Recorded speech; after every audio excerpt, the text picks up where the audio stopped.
Tech media's war on Trump is underway. There are already hearings planned for this on Capitol Hill. Hunter Biden's China connection comes to light. Is the real election interference from Twitter and Facebook? ACB hearings almost at the finish line and dueling town halls tonight.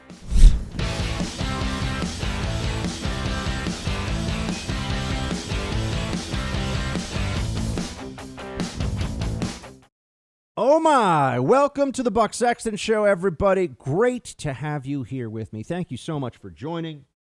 And who would have thought that we would be in the absolute height of the election season? Here we are, a few weeks, 2.5 weeks away from Election Day for an election that it's impossible to convey in words how much people are putting on this, how much they're going to be either very upset or very happy. And we're not talking about the election that much.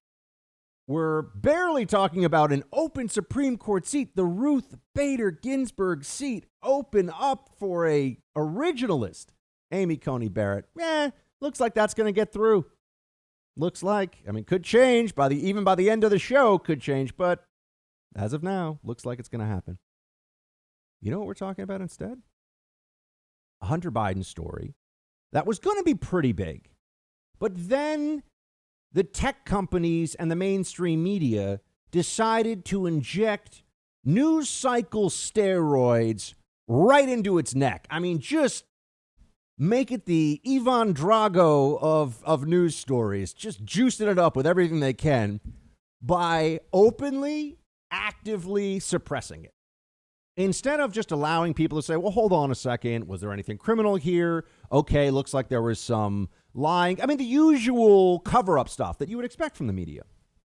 And I want you to know this. Don't think of the news media as journalists, especially in the election, but this is true as a general principle. Think of them as pro bono lawyers working for the Biden campaign.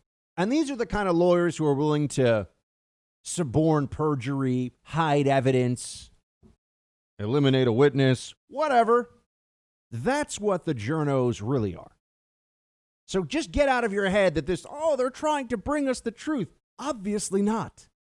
In fact, one of the most apparent ways that journos' hypocrisy is exposed is that the core principles of their profession, transparency, accountability, giving the information to the public and letting them decide, they have completely turned on those. They are anti-transparency. Journalists now will complain about incredibly newsworthy leaks if it hurts their preferred candidate. They'll say, whoa, we can't have a part of this. So you had the journos and you had big tech, both of them showing everybody what they're really about here. Both of them showing the American people that you can't trust them at all, especially right now. Right? This is bringing together all of the worst habits, all of the worst inclinations of the news media. Let's just do a quick review of what happened yesterday, and I'll bring you up to speed with where we are right now at this moment, because it just keeps growing and getting worse. Every time the journos and the big tech companies, in this case, well, I'll refer to tech broadly or big tech broadly, but we'll be talking mostly about Facebook and Twitter, which are more powerful individually and certainly together than any news network, any newspaper, and I would argue all the news networks and all the newspapers in this country put together, on the left at least, because they don't have talk radio. But what we've seen at every phase is when they could have thrown water on the fire, or when they could have done some very basic things to take losses, no question. This was going to be bad for them. This story about Hunter Biden doing exactly what we all thought he was doing a year and change ago when this first came out about Hunter and Burisma and the stuff about China. I'm willing to bet the China stuff might be even worse the more we find out about this. And I'll tell you this right now. I called some friends yesterday in D.C. who are close to the story and talked to them. They said there's a lot more coming. And they're claiming that it's a lot worse. They're claiming that it's going to be even more, which if you're really running an oppo campaign against somebody, That's the classic tactic. That's the way to do it. You want to have a steady drip, but also the droplets getting bigger. Once you've already established the basic narrative, you want to build to the ultimate conclusion that the Biden crime family is just like the Clinton crime family, another establishment Democrat group that use personal connections to enrich themselves through cronyistic and corrupt mechanisms while pretending that they care about the American people. They're just doing it for the common folk. Hillary was just doing it for women's empowerment, all this stuff that you would hear, or combating climate change. It's all nonsense. Right? It's virtue signaling, not just because virtue signaling makes people feel good, but also used as a shield. If you adopt those ideas, if you adopt those slogans, you create a barrier from criticism from the other side because you're on the good team. So if you're enriching yourself, if you have your little piggy snout in the trough of corrupt dollars, guess what? As long as you hold the appropriate left-wing Democrat positions, you give yourself something of a shield. You give yourself some degree of invulnerability. We see this in all the different professions. This is true in so many ways. But here's the way the Hunter Biden thing has gone from, because remember, it's really confirmation of what we knew.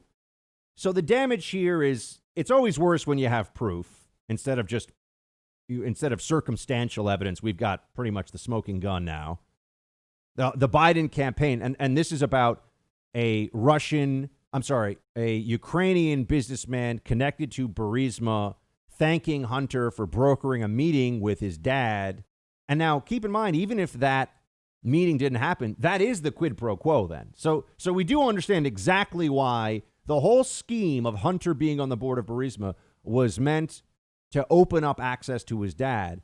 And even if that access does not come to fruition, if I'm somebody who is part of a corrupt scheme, give me $1 million and I'll talk to the state gaming commission about helping your casino get situated where you want it to. And I'm taking that money and I'm passing it along. Even if I don't get your casino in the right place, even if it doesn't come together, I'm still part of a corrupt scheme. Right? I'm still part of an illegal conspiracy, a bribery conspiracy. Even if you take the money, I'm going to set up the meeting for you, and you get these people. It doesn't matter if it ends up happening. So, very important that you understand, that we all understand what the implications are of what is known already, and that there's more information coming out. So it's a bad story, but I'm going to tell you the truth. I don't think this kills the chances of Biden winning on its own. Not at all. I speak the truth to you the same way. Oh yeah, who's waiting? Do we have our watches attuned to when the Durham report's going to come out? I'm pretty sure your humble radio host right here has been telling you. I mean, I don't even know how long from the beginning of the Durham report. I wouldn't count on anybody getting. What do I always say? They're not going to get frog marched in handcuffs out of buildings anywhere. It's not going to happen. Nothing. Don't expect that. The government bureaucracy is set up so that as long as you have friends within the bureaucracy, you're never really going to get in trouble. That's the way that it is. So I told you the truth on that. You're also not going to see right now a huge drop in the polls because of the Hunter Biden story. I don't see it. If I'm wrong, I'll tell you. I don't see it. But what you have seen is both a massive surge in interest, honestly, in anger, outrage, and a preview of the future conflict that we're going to have on the right over tech suppression of information. So they took this story that was bad, and now it has been magnified several times over. And everyone needs to understand, because I know that I have friends who are conservatives who aren't on Facebook, who think Twitter is a waste of time. Okay, but that doesn't change the fact that these tech companies are enormously influential, have a tremendous, they're basically giant, especially Facebook. It's a giant ATM machine. And not only do they determine what information gets shared, how much it gets shared, who sees it, but also they're able to shut down because they control so much, Google, Facebook, Google and Facebook are the ones I'm really thinking of. They control so much of advertising that they can shut down other sites. So even if you're running a conservative news site and you're saying, fine, I don't care if Twitter's going to shut down, which you should care. We'll get into that. They're going to shut down the sharing of this Hunter Biden story. I'm going to do my own thing at, bucksfreedomhutforever.net or something. Sounds like a good site to me. And you're going to run ads off of that because you need to pay writers and it needs to be a business, right? I mean, a blog that's by itself, you're not going to get that many readers if it's just one person usually. And they can shut down your advertising. And they do. Sorry, not going to give you the advertising you need. Well, now you're done. So their influence is far beyond even what you've had in the past, and they're seeing an opportunity. And this is really the critical. This is the crux of the issue. The left with big tech sees an opportunity to return to what we had in the 80s, in the early 80s, let's say, when and clearly before, but I have some recollection of the 80s. I was alive during it and know it a little bit better than even the news landscape in the 70s and the 60s, where the left had effectively total dominance of the airwaves, with a few exceptions as always, but overwhelming dominance of all the broadcast news stations, the major newspapers. Now, the New York Times, the Washington Post weren't as far left then as they have become. That's for sure. But and they did allow real conservative opinion in their editorial pages. That has now changed. But ultimately they were in charge. You had to go through them. They were the gatekeepers, and they were able to mold and push the conversation. Now, because of the internet, that is no longer the case the way that it used to be. But if you control the internet gatekeepers, then we revert back to left-wing information dominance. It'd be like if we were in a battle space and they've got all planes in the sky belong to the other side. They dominate that airspace. That's what they want here, once again. And they can achieve it using big tech. They can choke off news organizations they don't like. They've already done this. There are whole entities devoted to picking out, and they're scummy people that work at them, but entities that exist merely to point out conservatives that should be, in classic Saul Alinsky fashion, frozen and destroyed. Separate them, freeze them, destroy them. That's the whole plan. So there are entities that do that leverage the control that big tech has to silence conservative voices. And also over time, they can just shut down more and more of your advertising. And in an immediate sense, in an election, what we're seeing right now, they can take a story that should be at an 11 on the dial and make it a 3 or a 2. Some people see it. It's out there, but not many people see it. Most folks read a news story and they want to send it to their friends. You know where they're seeing it? Facebook. You know how they're sharing it? Facebook. So there are two methods that they cheat the system here, and the public isn't even really the wiser most of the time. One is that they'll just say this violates some community standard, and most people say, oh, I don't know, maybe there's some problem. I don't know, and they just go on with their day. Or they shadow ban them. Oh, you shared it, but no one's seeing it. The left has been claiming for years, as we've seen this, that this is a conservative conspiracy. They've been lying to you. I've been telling you they're lying to you. And now we have all the proof we could ever need. The big tech companies, these media and online giants are firmly in the DNC camp. They will do whatever they have to do while still maintaining their business model at some level to help Joe Biden win the election. And they have created a firestorm where conservatives may finally, and I know there's a lot of tough talk around this and no action, so I'm aware of that. But conservatives will go one of two directions, demand one of two things, or maybe both. Government regulation, or finally build some competitors for these things and stop with this game that they play of we're just platforms, we don't pick and choose favorites in politics.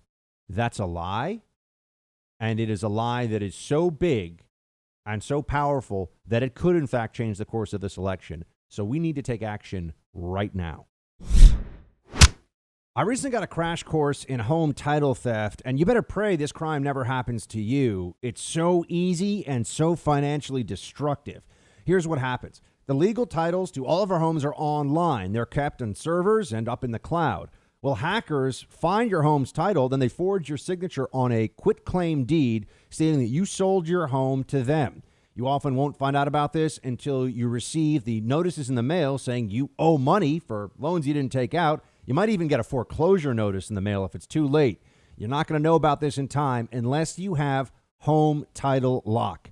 Insurance and common identity theft, they don't protect you from this. You need Home Title Lock to create a virtual barrier around your home's title. Go to HomeTitleLock.com and register your address to see if you're already a victim of this crime and don't even know it. Then use code RADIO for 30 free days of protection. That's code RADIO at HomeTitleLock.com. Code RADIO at HomeTitleLock.com.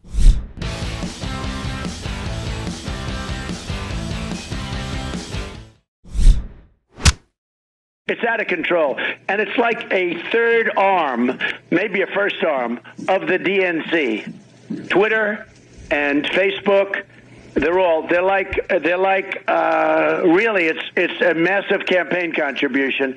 This is a third arm of the DNC, the radical left movement. So you got to understand this. You got to understand this, folks. Trump sees this for what it is. Trump understands that we have this landscape, this media landscape, where there are all kinds of regulations and things out there for some companies, and the left under Citizens United, and this was the position of the Obama administration Solicitor General in favor of the Citizens United rule that was overturned by the Supreme Court. They wanted to be able to ban books before an election. They want to arbitrarily enforce who gets equal time regular. There's no equal time on Facebook, right? There's no equal time on Twitter. There's no campaign contribution issues. They just do whatever they want. Think about the advantage that creates. And it creates it for one side. Name a major conservative leaning or even free speech first social media platform. It does not exist. Or even Silicon Valley company of any kind doesn't exist. I know there are some startups, and I use them, and I'm a part of them, that are trying to compete, but they're early stage, friends. Let's not delude ourselves. They're just getting up and running. I want to help them. I want to help Parler. I want to help Rumble. I want to be a part of that growth, but they're not in the same position of dominance, obviously, that we have with these tech giants. So once again, it's a little bit like the conservative mantra on free trade for so long was, I'm a free trader. Don't do anything about China. It's about free trade. And this is what the think tankers and the crony capitalists at the Chamber of Commerce, and I'll be honest, and I have in the past year, you got to think more about what slogan some of us on the right have adopted. We're like, yeah, I'm free trade, free trade. It's a fun thing to say. In principle, it's true. But we weren't actually dealing with free trade. So when people say that we should just have no censorship with social media, let the marketplace of ideas speak for itself, and don't involve any government regulation, it's a little bit like the faulty free trade argument because there's already a ton of regulation. I can't say a lot of things on radio that sometimes I would like to say. I can't just go off and support certain candidates on local stations without doing equal time. There's all kinds of stuff out there. And we're going to pretend like social media should be free of all of that? Free of all of these restraints? Why? They've been getting away with this. They found a way to game the system. And if we don't stop them, they're going to game this election on behalf of the DNC. Trump is right.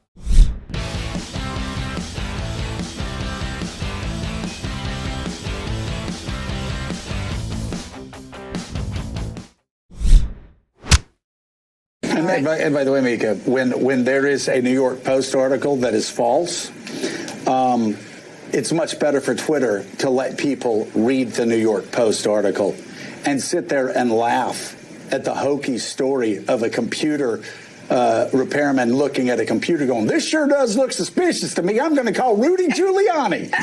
Let that out, okay? Because people will read the story and then they'll go, this is really one of the stupidest October surprises I've ever seen before. What did he have, X-ray vision? Oh, my Lord. I mean, Joe Scarborough is an embarrassment. I can't believe this guy used to consider himself to be on the right. Not very smart, not very nice, not very ethical, none of those things. But now he does the little dance to have coins thrown at his feet by Democrats, for Democrats. But he's the real conservative. I mean, this is really like a mental illness, but he's laughing about this Hunter Biden story. What's funny about it exactly? What does not add up? If these emails were fake, guess what the first thing is that would come out from the campaign and everyone else? In fact, it would be a great trap, wouldn't it? Let the New York Post print this. Let them destroy their credibility. Do they really think that the Post didn't do any due diligence on this beforehand? I know they keep referring to it as a tabloid, but the New York Post has some great writers, and it has been around since 1801 when it was founded by Alexander Hamilton, the oldest continuously running newspaper in the country. So they can scoff and laugh at it all they want, but what's not true here? And let's also remember, not that I would ever put these two papers in the same category, but it was, in fact, the National Enquirer, and the libs have completely memory hold this. They never want to talk about this because it's so embarrassing. It was the National Enquirer that broke the very true and very real story of that slimeball John Edwards, who only cheats on his cancer-stricken wife when she's in remission, folks. Those were his words. Yeah. Only while she was in remission. What a sweetheart he is. Wife's dying of cancer. He's going out on the side, but he waited till there was a remission period. What a good guy. Real ethical ambulance chaser he was. Vice presidential candidate for the Democrats. A lot of people wanted him to be president on the Democrat side because those are the kinds of people the Democrats want to put forward. Bill Clinton, John Edwards, and now we're seeing Joe Biden. Oh yeah. He's quite a story, isn't he? So Scarborough's laughing. I want to know what's so funny because everything so far completely adds up. Oh, I'm sorry. Hunter Biden, who does crack in the back room of a strip club and impregnates a stripper. There's a whole lot of, I think you could call it bad judgment involved in these things. Okay, putting it mildly. And again, I don't like going after somebody who's clearly a casualty, man. I mean, this guy's got problems, got a drug problem and everything else. But this is where we are. I mean, they're holding up Joe Biden as some kind of paragon of virtue different from Trump, when in reality, Trump actually made his money in business. So did his family members and in media. Biden makes his money, the Bidens make their money by selling access to public office through the person of Joe Biden. That's what we're seeing. That's what's actually playing out before us. So people are laughing about the story and how fake it is. There's nothing fake that we've seen about this so far at all. What's fake? Hunter Biden left a laptop that he wanted fixed, and he left it behind because he didn't care. Does anyone think that Hunter Biden has good information security protocols in place? Does anyone think that this guy who got kicked out of the Navy for smoking some crack or whatever it was, some kind of a drug, that he makes good judgment calls, that he understands how to keep himself out of trouble? No one believes that. So what part of Hunter Biden leaving behind his laptop beyond the 90 days, at which point it becomes the property of the place that has it, how does that not add up? No, it's completely credible. And in fact, you'll recall that it was really happenstance that led Hillary Clinton's email homebrew server. That wasn't supposed to come out. Right? That wasn't supposed to be a thing that anybody figured out. It goes into the Benghazi hearings and grabbing the emails, and all of a sudden it's like, wait a second, what? Who's emailing where? What's this email address that comes up? Hillary Clinton's homebrew server discovered by accident, by sheer happenstance. And she almost got away with it. But I also want to remind you of, because you should tie these things together in your mind. Why did Hillary Clinton set up the homebrew server? Because she wanted to have control over her email record, her unclassified email record. It wasn't about sending classified to people or anything like that. It was about she wanted to make sure that she could pick and choose what emails would be part of the FOIA record of her time as Secretary of State, because all it takes is one dumbass who doesn't understand, don't, say, so to speak, the quiet part out loud. In this case, it would be writing it, where you say, hey, Hillary, I'm representing, the Prince of Saudi Arabia. There's a lot of princes there, but, Prince so-and-so, Prince Mohammed bin something or other of Saudi Arabia. And, we wrote that big check to you. Where's our meeting? It doesn't even have to be illegal. It just has to be embarrassing. Oh, you mean the Clinton Foundation and the Clinton Global Initiative money that was being sent that dropped off a cliff when Hillary lost the election because all of a sudden charity doesn't matter, as if we can't connect the dots here. That money wasn't all just upfront bribery to Hillary, her global charity, quote unquote, and her family and her brand. All it takes is one email that makes clear what we can all see, and now you got a real problem. That's why Hillary set up the homebrew server. Look at what we're seeing now with Hunter Biden. An email trail putting out there for everyone to see now. Now, he wasn't FOIA-able because he wasn't in public office, but this is what Hillary was trying to avoid. All it takes is one email that says the scheme in writing. And then you have a really hard time saying, what do you mean we're peddling influence? There's no influence peddling going on here. No, the influence peddling is obvious, in fact. It could not be more clear. And that's where we are now. So here's what happened with, we talked yesterday about the Burisma situation.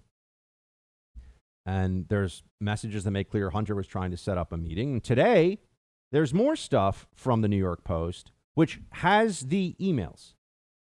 And for people who are pretending, what's his name? Joe Scarborough, complete buffoon. He acts like this is such an implausible thing to be an October surprise at this point. Does anyone remember how it was that the Hillary email case got reopened right before the election? By James Comey, no less. It was because Huma Abedin was also using a laptop that Anthony federal sex criminal Weiner was using, and some of the Hillary emails were on the Weiner laptop. That's right. The Weiner laptop was a thing that influenced American political destiny. You can't count Weiner out. That's for sure. That guy somehow stayed relevant, even by accident, long after his political career was done. But so how is this not falling in line with exactly what we've seen in the past? Well, here's today's New York Post story. And, in a fair world, I think awards are silly. I think trophies, maybe for sporting events when you win the championship, it's kind of a nice visual for people. But, come on, trophies, awards, come on. But I would, if awards mattered, they should get a Pulitzer for the New York Post should for what they're breaking here. They certainly would if they were. Oh, we're going to get into all the excuses for why it's not real and the suppression techniques of big tech in a moment. But let's first look at what the news story today is. And the laptop that was dropped off, Joe Scarborough says that it's not plausible this guy would just give it to Rudy Giuliani. Why not? People have come to me with information in the past that listen to me, that trust me. They've given me stuff. I've had confidential stuff that I've never run with, that I've never used, and that was real. This happens all the time. I thought this was journalism. I'm not a journalist, but I thought that that's what we considered this. And all of a sudden, the prohibition on stolen information, pretty much the biggest news stories that papers like the Washington Post and the New York Times have ever done, has been illegally obtained stolen information. Biggest news stories they've ever done. Now, all of a sudden, they have a problem with it. Now, all of a sudden, it's, whoa, hold on. This stuff was hacked. It wasn't hacked. No. If you give somebody access to your computer, they've got access to your computer and the contents thereof. That's not hacking. That's you being a dumbass, Hunter. Sorry.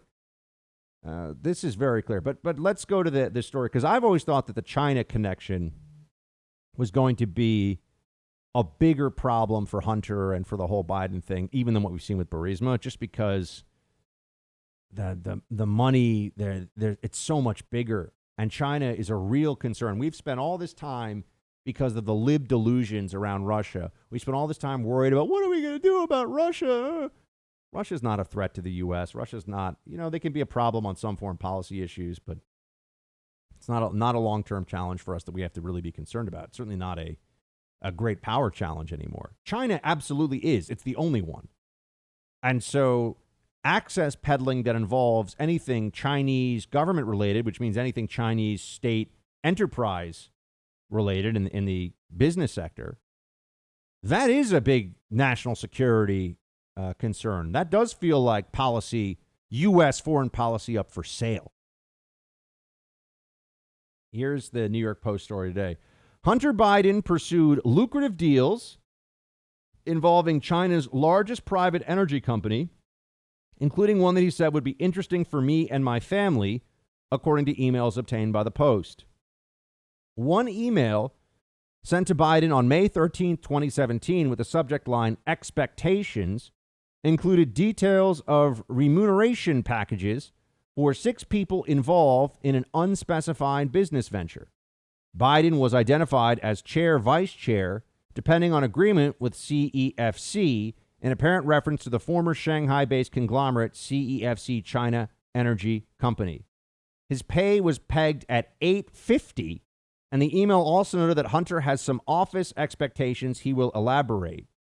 In addition, the email outlined a provisional agreement under which 80% of the equity or shares in the new company would be split equally among 4 people, whose initials correspond to the sender and 3 recipients, with H apparently referring to Biden.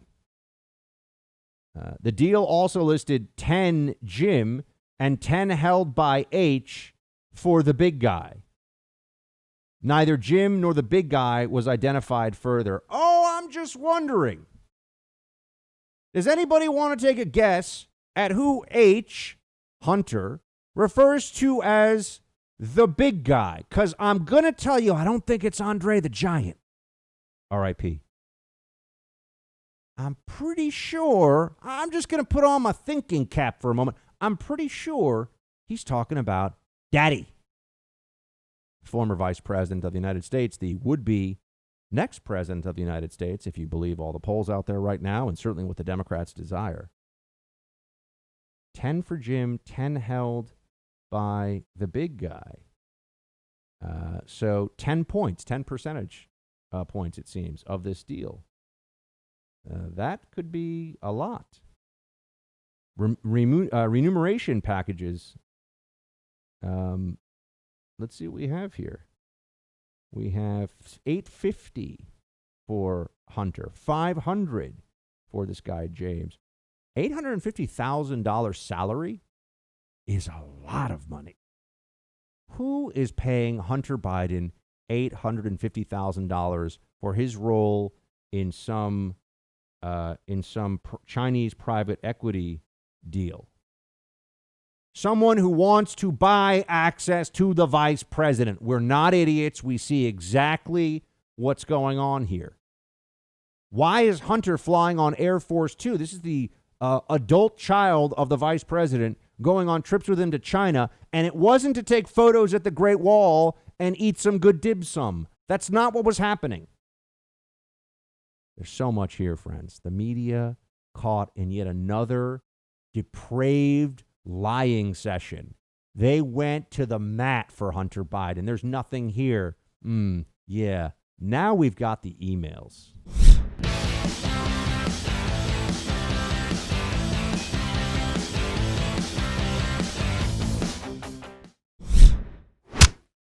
Twitter has been under a little bit of fire for blocking tweets connected to this recent New York Post article about Hunter Biden's connections in Ukraine and Joe Biden's alleged involvement when he was vice president. What is your campaign response to this article, and do you think that Twitter is doing the right thing here? Well, look, I think Twitter's response to the actual article itself makes clear that these, purported allegations are false and they're not true. And glad to see social media companies like Twitter taking responsibility to limit misinformation. Oh, I see. Now we have a sort of transitive property of disproving something. right? It's not that the Biden campaign is saying it's untrue. That was a Biden campaign spokesperson, Jamal Brown, saying that the New York Post article must be untrue because of Twitter's response to it. But that's fascinating because, one, why can't the Biden campaign unequivocally say it's false? We all know why. Look, if it's Russian disinformation, which is, I think, the disinformatia that's out there right now, right? In a sense, the disinformation is calling it disinformation. But if that's the case, fine, prove it. Show me why. And then explain how what the Russians got to this computer repair guy in Delaware. The story's entirely plausible. Far more plausible than a scheme cooked up by the Clinton campaign, Christopher Steele, and the dossier, claiming an international conspiracy to steal the election using Russian intermediaries to hack information from the DNC on behalf of Trump. What? That's nutso stuff, but that's what they said. That's what the media all believed for years, even as all the proof showed it was crap. And we had a special counsel investigation that couldn't come up with anything, looking to come up with whatever it could. But they still cling to the narrative because it wasn't about the truth. It was about what is useful. What is useful here for the Democrats and for the left. But okay, Twitter. Let's look at Twitter's response to all this. Let's take a gander at exactly how they tried to shut this stuff down, because they keep changing the reason. And that always tells you something about how strong any one reason is.